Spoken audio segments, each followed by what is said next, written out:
waaw li dewe isna waaw mu ne duma te fàttali ko maam dafa sonnoon ci nasaraan garab buy bu meññee teen yaata. tey ñu ngi fii seen bitik cuuraay Touba Ndiéndé gérant bi di Baye Mbaye nekk en face monument Cheikh na Cheikh Sadbou dañuy dugg si biir bitik bi ñu wan leen lépp loo xamante ne si mi ngi si biir bitik bi. waaw fii mooy seen boutique cuuraay Touba Ndiéndé gérant Baye Mbaye Gaye waaw moom moo nekk fii quoi fi nga xam mooy si monument Cheikh Sadbou bi jàkkaarloo kër ma Kodou Kandé Sall waaw fii moom boo fi ñëwee yaakaar naa ni loo bëgg am na fi quoi am nañ fi ay parfum yu neex ay pompe chambre ay pink ay agrado ay zilka ay nova ay pink ay ambiente d'or ay rosa bel air ay no stress sky ay rio lépp daal am na fi waaw fii daal moom boo ñëwee loo bëgg rek am na fi ak ay cuuraay yu neex quoi yaa ma gën a xam ak ay cuuraay yu neex am na fi quoi lu si mel ni ay caw sa xiir ay miroir ay face to face ay keccax ay wàcc ko ba zéro waaw loolu lépp am na fi waaw ak ay pompe lave vitre ay lave bois yooyu yëpp am na fi dañuy def en gros lañuy def détail lépp loo bëgg rek boo fi ñëwee am na fi quoi ak ay déodorant yoo xam ne si pour corps la ak ay parfum xale parfum mag waaw ay parfum tàngoor yooyu yëpp am na fi waaw ay kiis ay mouchoir rouleau mouchoir lépp am na fi loo bëgg rek boo fi ñëwee am na fi quoi waaw ñun nag dañuy def en gros dañuy def détail waaw ay cuuraay neex am na fi ak ay parfum quoi waaw fii moom lépp am na fi quoi am na ay cuuraay takk tamit 250 téeméer xam nga pour ñi nga xam ne si mooy loolu seen loxo jëlu seen ginnaaw am na fi ay cuuraay yu yomb waaw lépp lu waay bëgg daal boo ñëwee fii ni nga am quoi mooy seen cuuraay Touba Ndiéndé Baye Mbaye gérant Baye Mbaye Gaye frère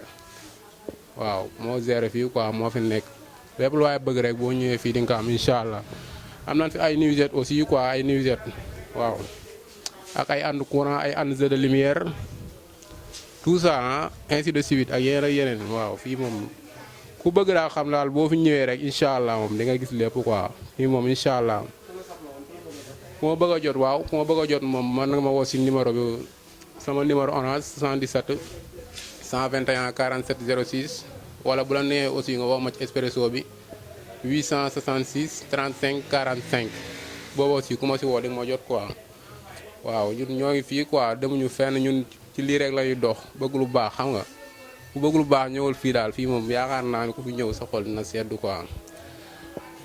am nañ beneen boutique aussi boo xam ne si tamit mooy boutique bu mag bi quoi fi nga xam mooy garage.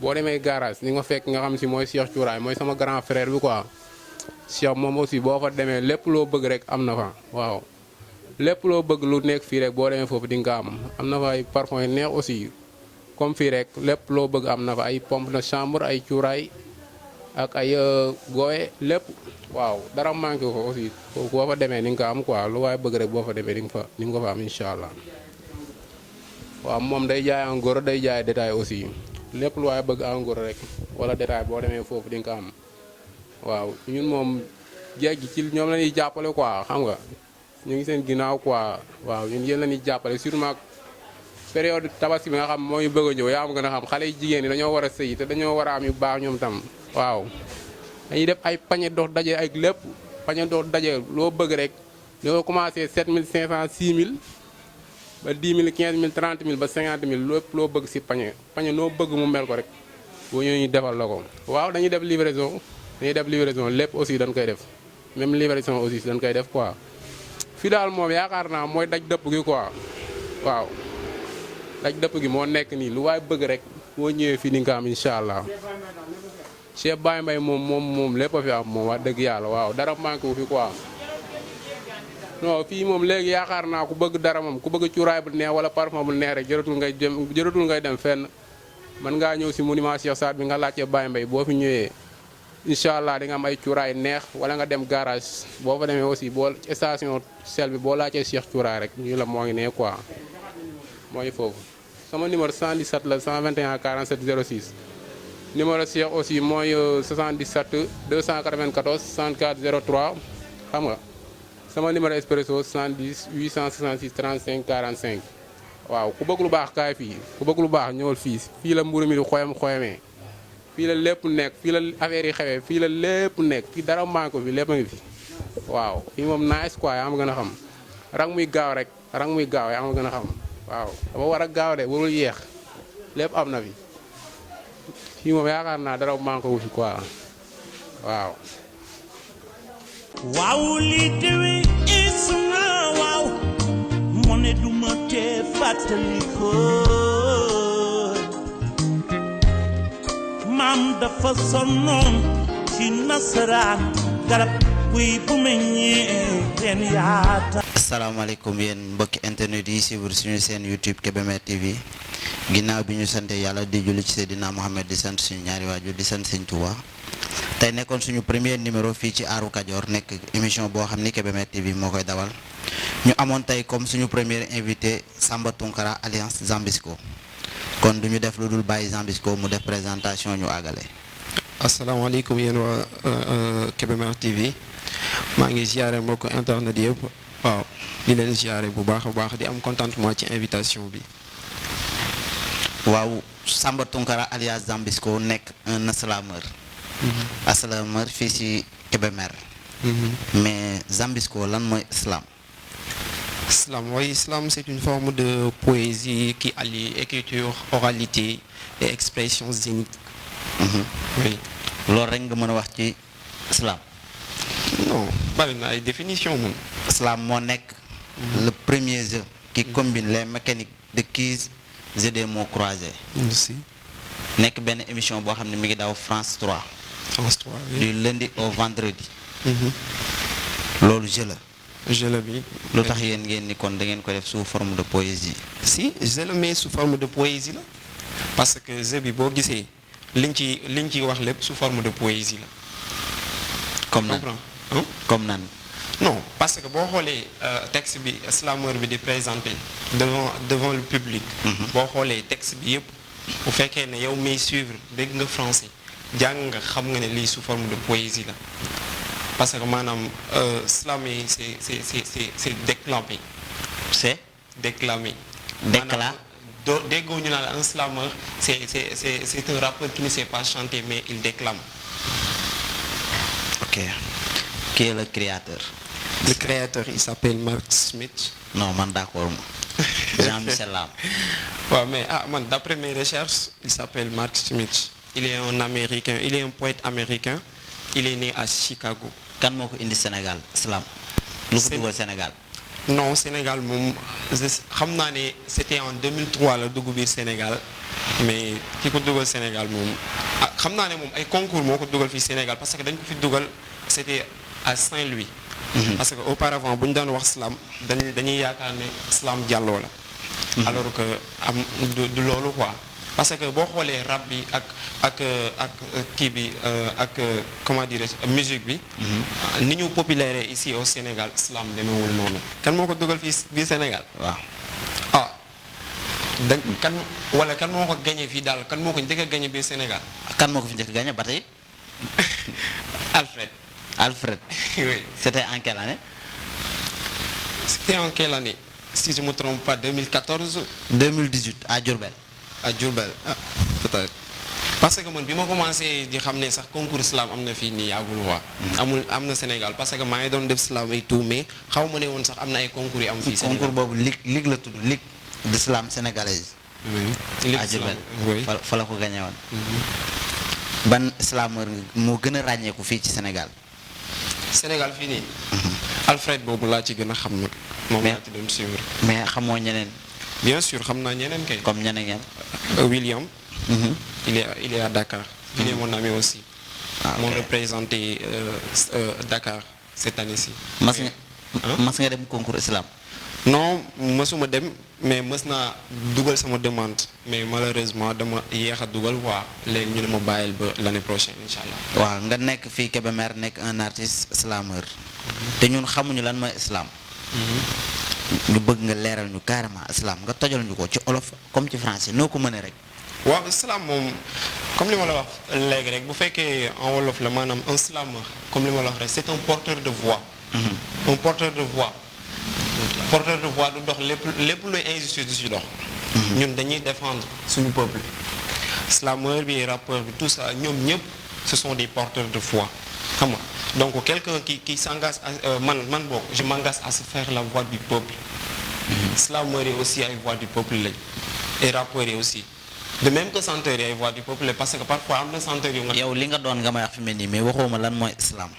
non slam laa la wax léegi nee naa la c'est une forme de poésie. waaw c'est une forme de poésie qui allie écriture oralité et expression génique écriture bi yow yaay bindal sa bopp oralité bi sous forme de da ngay wax xam nga. expression génique bi maanaam yow par exemple sur scène. bu la invité sur scène. da ngay ñëw taxaw wax présenter ce texte. comme genre forme texte yan ngeen di islamé yéen. comme genre texte yan ngeen di islamé. texte comme actualité. parce que boo xoolee texte yi ngay bind yëpp ci actualité lay doon. doo nekk rek di bind doo gis benn slameur boog man boog gisuguma slameur buy bind ci texte boo xam ne ça parle de l'amour. léegi ñu nekk jamonoy corona est-ce que mën nga ci islamé instant bi nii. jamonoy corona non binduma ci woon nag moom. binduma ci woon mais lancé woon naa ci benn message boo xam ne ci sama kii laa ci dugalul. mais tey jii rappeur boo ko invité woon mu toog. nga ni ko rabal ma léegi ci corona da lay rabal automatiquement. waaw peut-être ñoom man dama rappeur. pourquoi yéen ma leen na ñoom même artiste comédien bu dikkoon toog ni théâtre. nga ni ko corona dala ci indi léegi texte.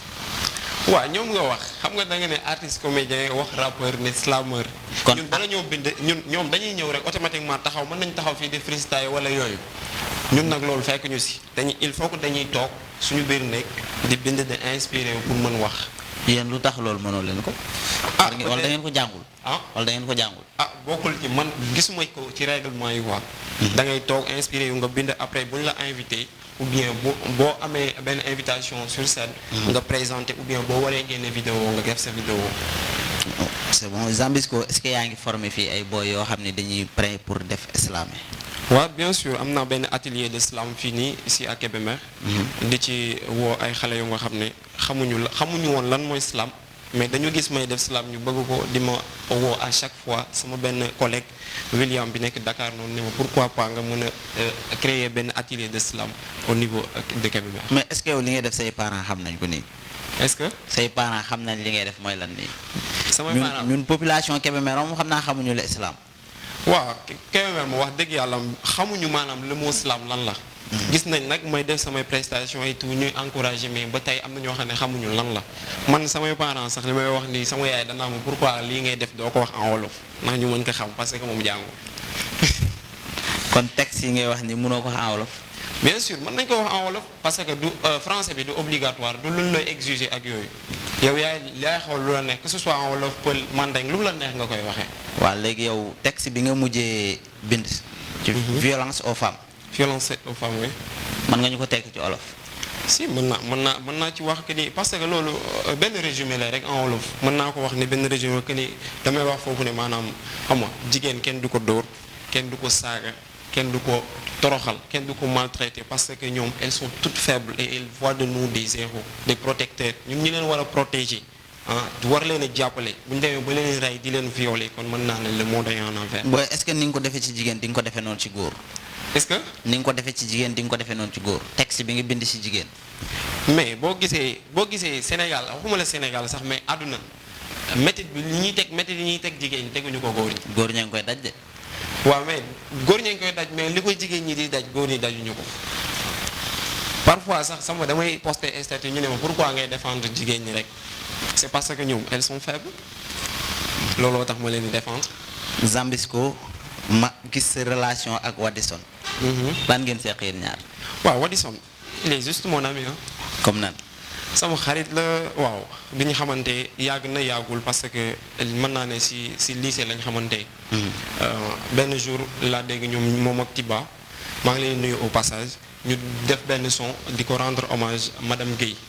léegi nag juste man tamit ma bindoon benn texte pour defal ko rendre hommage waroon ci génne vidéo.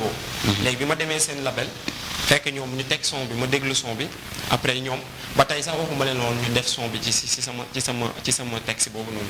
mais ñoom ñoo xool ne affaire yi boo leen allié ñoom ñaar dina nice ñu def. après ñu ànd ma ne leen dama bëgg a def vidéo ñu ànd vidéo bi aussi. kan moo bind texte bi. texte bi man maa ko bind français yi ngi ci dégg man maa ko bind. booy français yi diis na de ban niveau nga yam. man maa ngi première. loolu du élève première bu bind. du lépp maa ko bind parce que am na sama benn frère boo xam ni sama frère la sama professeur la daf may jàngal français. moom moo doon ma ci jàppale monsieur Dieng maa ngi koy nuyoo passage. waaw texte yi macha allah loolu moom dis na mais texte boobu est-ce que mënuñu ko tekkil tuuti ci olof. texte ban si. boobu noonu. bi ma bindal madame Guèye madame Guèye. waaw waaw mais loolu kay maanaam tekke ko si olof mooy maanaam lenn rek la mooy noonu rek lañ mënoon def pour présenter ko ci suñuy sincères condoléances parce que madame Guèye doonoon na benn professeur bu nga xam ne macha allah musuma yor nag man classe musuma yor nekkutoon sama professeur mais daan na ma surveiller. mais def na ci samay xarit ou bien sax samay rakk benn éducation boo xam ne wala benn savoir boo xam ne amuñu fayam. donc su demee ba jógee fi tey yàlla jël ko loolu mënuñu ci dara mais noonu rek lañ mën a defee pour taxaw ñaanal ko yàlla suñu borom te wax ne ñu ngi wax ci biir texte bi que ni moom daf ñu manqué. parce que tey jii mënoon na dund ba ci kanam. parce que mu ngi doon def ci ñun benn savoir bu nga xam ne macha allah daal amuñu fayam ñu ngi koy ñaanal yàlla fu mu nekk yàlla xaaree ko aljana. nga jël sa texte dugal ko ci son jàmbur ngeen ànd way ko. non dugaluma ko ci son jàmbur au contraire. non da nga ni ma sànq nga dem ci seen label fekk ñuy defar seen son. waa déggalu ma la dama dem dugal yëkkati sama texte ñëw teg ñoom ñu jël seen son ñëw montageal ma ko après bi ma ko Tiba envoyé ma xool que ni lii nice aw ma ci lu ma wax mais dugaluma woon sax jëluma woon intention sax pour dugal ci son boobu ndax maa ngi ko doon doo ko dégg bi ñu ma envoyé sama son ba mu pare. kan moo publier son bi. kan moo ko publier. si vidéo bi ou vidéo bi mu paree. man maa ko publier ci sama seen YouTube. amoon nga seen accord. amoon naa seen accord non du question loolu sax parce que affaire bi demewul noonu demul ne dama jël sama coobere rek dugal ko ci sama seen ak yooyu. comme maanaam affaire bi biñ ma ko montagé ki ma defaral vidéo bi et tout dama ma ko envoyé sama compte email. léegi bi may génnee vidéo bi ma def ko sama téléphone nangul kii ma def ko ci sama benn machine copain. Pape Demba maa ngi koy nuyu au passage moom mu dugalal ma ko direct ci sama compte ma wax ko Wadison ma woo ko téléphone wax ko ne ko mu gaaw jël ko. waaw xawoon nañu jàppante sax ci loolu noonu mais nag ça va quoi instant bi. mais sa fait violence aux femmes boobu. est-ce que mën nga ñu ci dellu si waatal tuuti fii nii. si. waaw ca may ñu ci tuuti. le spectacle de sang, de violence, de tuerie et de tueurs, c'est pas ce qui manque chez nous. Généralement, les seules victimes, ce sont les femmes. Pourtant, elles sont les héroïnes qui ne demandent pas à ce qu'on les récompense. Elles sont les espoirs d'une société qui clopine et poite, d'une société qui coule sous une pluie de mauvaises nouvelles. Elles sont et elles détiennent la force qui redresse. Elles ne demandent pas trop à la place. Au lieu de les lancer, rappelons-leur quotidiennement à quel point nous les aimons. Au lieu de les violer, chérissons-les. Au lieu de les assassiner, protégeons-les. Il ne s'agit même pas de briser le silence. Il suffit tout simplement de changer le discours en remplaçant la violence par l'amour, l'indifférence par l'attention, mais aussi et surtout l'animosité par l'humanité. Et stop aux violences faites aux femmes. Les femmes sont nos mamans, nos sœurs, nos cœurs. Qui aime son pays ne brûlera jamais son drapeau. Les infrastructures, tu les brûles et tu me dis que tu aimes ton pays. Non, je ne peux pas le croire. Le pays si cher doit vivre dans la paix. Le Sénégal, un pays de la Teranga, un pays de Cheikh Ahmadou Bamba, de l'Anji Malik Sy, de Cheikh Nasser Sadbou, Mam Limamoulaye, sans oublier Mam Boukounta Ndiassane, c'est la famille Thiandoum. Nous ne devrons plus se disputer, ni se bagarrer, ou de créer une mésintelligence entre nous. Nos ancêtres ont beaucoup fait pour ce pays. Prions pour que la paix règne pour toujours. Djamou la paix, djamou la paix, djamou la paix. Slam. waaw asalaam texte bi neex na riche na am na solo. Merci. mais booy def mbir surtout art bépp art dafa am ay règles. si dafa am ay règles. waaw islam lan moo di ay règles am. waaw islam am na ay règles parce que pour faire de l'islam il faut fonctionner d'abord sur son intuition, c'est-à-dire sur ses sentiments. Sentiment. Oui. Deuxièmement bi avoir un habit qui doo ma tojal loolu bala ngaa jàll. lan si. sentiment maanaam. maanaam comme li ma la wax rek quand on travaille on doit avoir l'amour lépp looy def sentiment parce que nit mën nga sentimental et tout mais islam du question ne rek texte yëpp day da nga koy dikk ak affaire sentiment xam nga mais parfois am na texte yoo xam ne doo soxla sentiment yooyu noonu mais il faut que nga am nga fonctionner sur son comme tey ban texte nga doon bind te doo soxla sentiment. ban texte comme par exemple la discrimination raciale. racisme. racisme am na sentiment de. non man beeg li ma ci bind pour programmer ko pour d'ici peu de temps incha allah. maanaam racisme tey jii boo ci joué woon. ku ko seetaan mën naa jooy. bien sûr mën naa jooy. rangoñ est-ce que fu mu génn sentiment amu fa. bien sûr fu mu génn kay sentiment am na fa mais man laa la wax. li ma siy génnee sentiment peut-être du ci am yaakaaroon ni sentiment de. mais boo ko seetaanee yow dina la dugg. waaw ñu jàll ci beneen règle ban règle la. avoir un avis qui évolue. mais après dañuy dellu ci sentiment de. comme vous voulez. waaw ne pas hésiter de parler devant un public bu ragal di wax ci mbooloo aussi. xam nga parce que booy def dara di ragal ci mbooloo mi mën nga di patiner. loolu tamit ci règle la bokk te un slameur aussi doit se s'habiller comme dans la vie de tous les jours dafa war di solo comme nii amul nekk sur scène di déguisement ou bien ngay sol lu la neex di costume. mais boo duggee ci cadre liggéey nag. yow booy jàngi. tenue bi ngay sol booy jàngi booy dem sur scène mën nga ko sol yóbbaale. déggoo li ma la wax un slameur doit se s'habiller comme dans la vie de tous les jours. même job boo mënti job. bu la fekkee nga sol culotte bu la woowee sur scène da ngay dem. booy loolu moom naay suuf. si règle yi la bokk nag. ci règle yi la bokk. waaw te tamit booy def slam sur scène waroo dépasser 3 minutes. lu tax lool. soo dépasser 3 minutes say point day wàññeeku. moins de 3 minutes ou bien 3 minutes nga yem. boo dépasser 3 minutes rek say point wàññeeku. bu dee ci concours la mais bu dul ci concours bu la neexee sa texte yaa xam nu la neex nga koy présenter. lu la neex nga koy présenter si. comme man bu ñu ma invité ci benn événement su ma neexee bu dul concours. lu ma neex laay présenter sama texte. ça dépend si mbooloo mi ma gis rek. noo gis mais kon inspiration lay doon. si inspiration lay doon. parce que mën ngaa dem ba àgg doo gis mbooloo. dégg li ma la wax su ma ñëwee ci mbooloo. waaw su ma damay xool ñii lan laa fi war a jouer bu ma jouer fii violence faite aux femmes est-ce que dina jàll wala su ma fi jouer discrimination raciale est-ce que dina jàll ma dóor. ça dépend parce que mas nañ ma invité fii nii ci nouvelle mairie bi ci esplanade bi. ñoom ñoo ma imposé thème ne ma dama bëgg nga dóorañu la violence faite aux femmes. est-ce que du kon foofu nga inspiré sa texte bi nga doon wax nii. non même pas bii nii fi ma ko njëkk a dóoree Mbacke Kayor la woon ci benn journée culturelle. Mbacke Kayor. Mbacke Kayor. waaw. ok ci benn journée culturelle foofu laa ko njëkk a présenté. après nga indiwaat ko Kébémer présenté waat ko. si ñaata texte nga bind. bari na. combien na ngeen. bari na mais ñaata son nga génneegul. waaw da nga ñaata son violence faite aux femmes boobu moom laa génneegul ak affaire madame Guèye boobu noonu. yi ci des yëpp sur scène laa koy def ak yooyu mais génneeguma pour vidéo mais maa ngi si projet yooyu noonu. yeneen yi génneeguma ko vidéo parce que slameur doo génne son rek yam si. son bi day ànd ak vidéo forcément sinon kenn du la xam kenn du xam li ngay def tamit aussi par rapport ak musicien bi mën na génne son muy dem sans vidéo loolu la. comme sa mbokku rappeur yi. oui sama mbokk rappeur bu ñoom bu leen neexee génne son bàyyi noonu sans vidéo. ñoom de yee rek lañ xam. dama dugal de. non nañu wax rek nañu wax. slam ak rap. lan mooy seen différence. waaw seen différence moom bariwul waaw parce que boo xoolee slameur bi moom mooy créer ay propre rythme ak ay rime yoo xam ne c'est pas obligatoire ci rappeur bi loolu mooy seen différence. mais ñoom ñaar ñëpp ay porteurs de voix leen loolu kese mooy seen différence. bu dee art comédique nag. art théâtre non man moom théâtre dama koy def de ba tey damay def théâtre mais moom ak slam jotewul dara. ñaata pièce théâtre nga mës a joué. man yàgg naa joué théâtre sama école primaire. la fille di boss fii lay daw Kébémer. yéen artistes yu Kébémer est-ce que jubóo ngeen carrément. yéen a ngi dem leen te dikkalante. man bokk de ma part personnelle aw ma ci kenn problème wax dëgg yàlla. mooy sama concurrence ak ay slameur te yàlla def na ne fii je suis le précurseur. mais est-ce que doo am concurrent ak rappeurs yi. dañuy classe sax théâtre kat yi. man boo classe agul ma.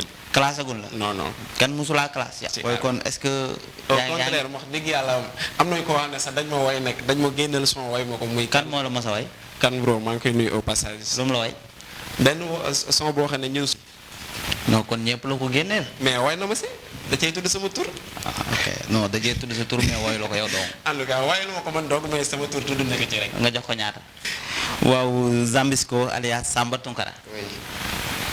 mel naa ne émission bi mi ngi waaj a jeex dañ lay jox kàddu gi nga def sa dernier mot.